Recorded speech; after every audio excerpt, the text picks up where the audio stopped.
Okay, I'm going to address the elephant in the room, the elephant in the family tree.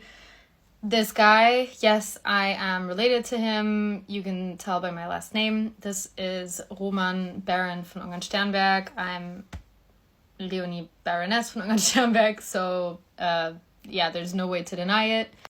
This guy is also known as the Bloody Baron or the Mad Baron, which I can get into a little bit later. I just don't want to go into too much detail because it's pretty gruesome and very, very shocking, and I don't condone it whatsoever.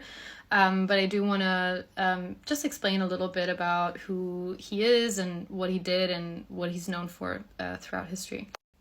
In short, he thought that he was the reincarnation of Genghis Khan and tried to bring back the Mongolian Empire. He was born in 1886 to a German noble family, which is my same family. It's the same lineage. He was actually born in Austria, in Graz, but he was bouncing around between Austria, Estonia, which is where my grandfather is from, Russia, and Mongolia. He trained in the Russian military, and everything that happened throughout his childhood and also in the military was basically a foreshadowing of, yep, this guy is going to become a dramatic warlord. He fought in World War I and became extremely obsessed with mysticism, spirituality, Buddhism, and monarchism. Like, absolutely end of the world vibes. And he also absolutely hated communism and communists. He was under the impression that, well, he believed that they were at fault for everything that was going wrong, especially in the Russian Empire, the poverty, the wars. So yeah, he just hated communists.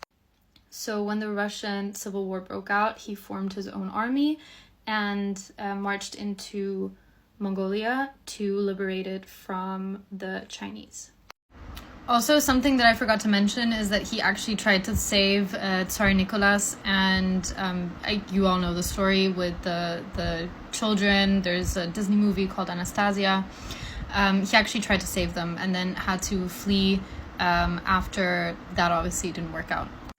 Except that liberating to this guy meant that he would create a theocratic empire where he was the sole spiritual leader. So he actually became the king of Mongolia.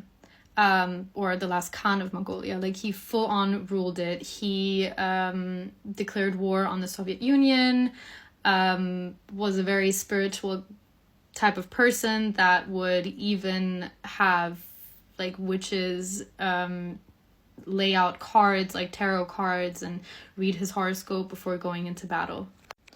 But I also want to be completely clear that this guy, during his rule, was absolutely terrifying. Like, super brutal, terrifying, scary. I don't want to say too much about it on here because it's extremely gruesome what he did. But if you're interested, you can always check Wikipedia. He was especially brutal towards political enemies. Yeah, he believed that he was the direct, like, an incarnation from Genghis Khan and also a reincarnation of a Buddhist god. So yeah, very chill guy. I don't know, he looks crazy in there. So it's not exactly the type of person that you would want to brag about to other people. Anyway, to finish up the story, the Soviets obviously weren't amused, marched into Mongolia, arrested him, and had him, I think he was shot or hanged, I'm not sure. The books that I read about it always differ in what actually happened, but apparently his last words were that I have destroyed everything I loved.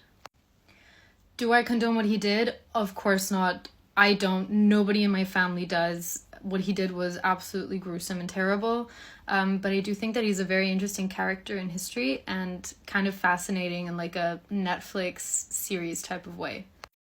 What I personally find very interesting is that people who knew him throughout his childhood, from their accounts, have said that he has shown things that we now know are clear indicators or markers that somebody is going to, I don't think I can say that word here, like become a person that unalives a lot of other people.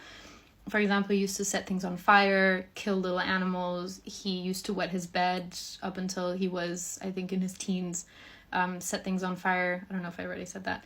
But yeah, I don't know, super interesting. Anyway, thanks for coming to my trauma TED Talk.